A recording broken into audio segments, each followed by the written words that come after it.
Tamil junior மே 1983. Get ready.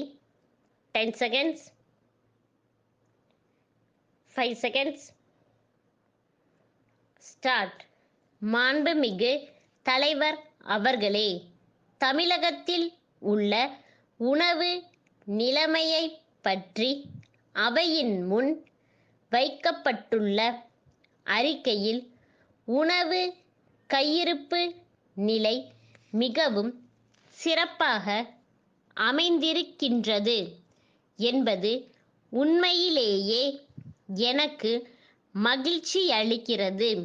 இது எப்படி சாத்தியமாயிற்று என்று சற்று சிந்தித்து பார்க்க வேண்டும்.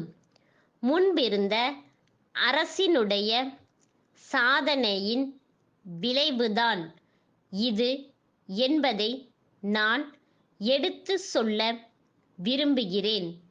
ஒரு நாட்டின் உணவு நிலைமையை ஒரே நாளில் அல்லது ஒரே ஆண்டில் எந்த ஆட்சியாலும் சீர்படுத்த முடியாது.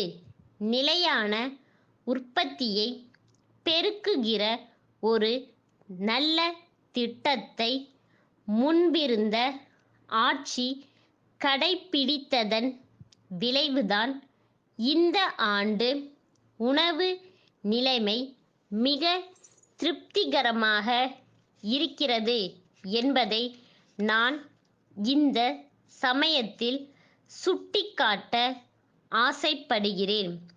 தவறான திட்டங்களை நாம் அமுல்படுத்தினால் அதன் காரணமாக உணவு பற்றாக்குறை ஏற்படக்கூடிய சூழ்நிலை ஏற்படும். ஆகவே முன்பிருந்த அரசு உணவு உற்பத்தியை பெருக்க மேற்கொண்ட நல்ல திட்டங்களை இந்த அரசும் அப்படியே பின்பற்ற வேண்டுமென்று இந்த சமயத்தில் கேட்டுக்கொள்ள விரும்புகிறேன். அடுத்து, பொது விநியோக முறையை பற்றி சில வார்த்தைகள் கூற விரும்புகிறேன். உற்பத்தியை பெருக்கினால் மட்டும் போதாது. உற்பத்தி செய்த விளை பொருட்களை சரியான முறையிலே மக்களுக்கு விநியோகம் செய்ய வேண்டும். உணவு பொருட்களை சீராக விநியோகிக்க நியாய விலை கடைகளை நகரத்தில் மட்டுமல்லாமல் கிராமத்திலும் திறக்க வேண்டும்.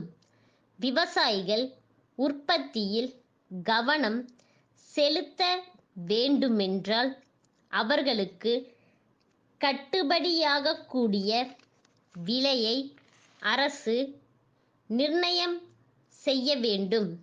விலையை நிர்ணயிக்கும் அதிகாரம் மத்திய அரசிடம் இருக்கிறது என்றாலும் மாநில அரசும் இதில் தன்னுடைய முழு கவனத்தை செலுத்தி உரிய விலையை மத்திய அரசு நிர்ணயிக்க வேண்டுமென்று வற்புறுத்த வேண்டுமென்பது என்னுடைய வேண்டுகோள்.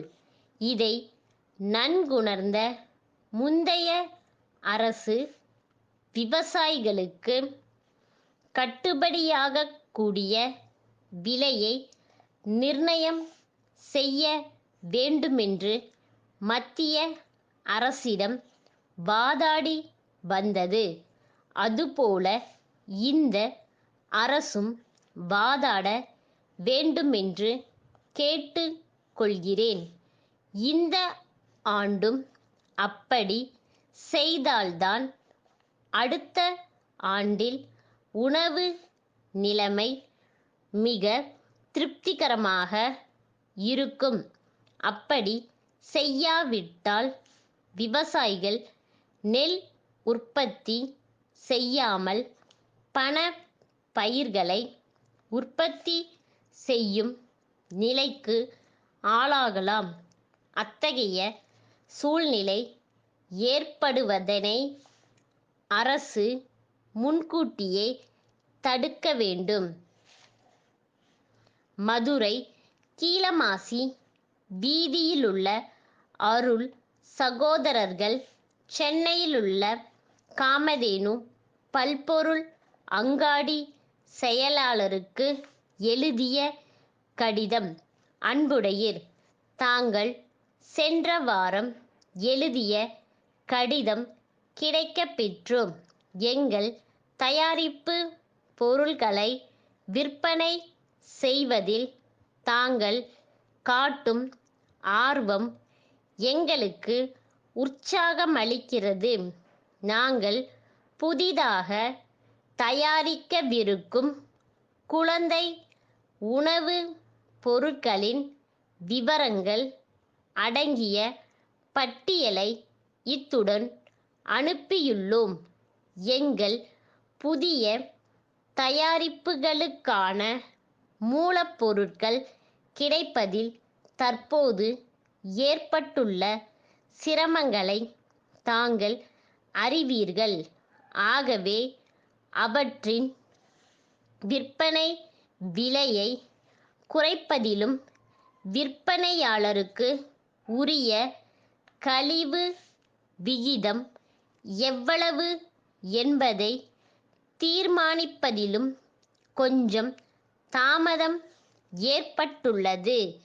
விரைவில் நல்ல முடிவு காணப்படும்.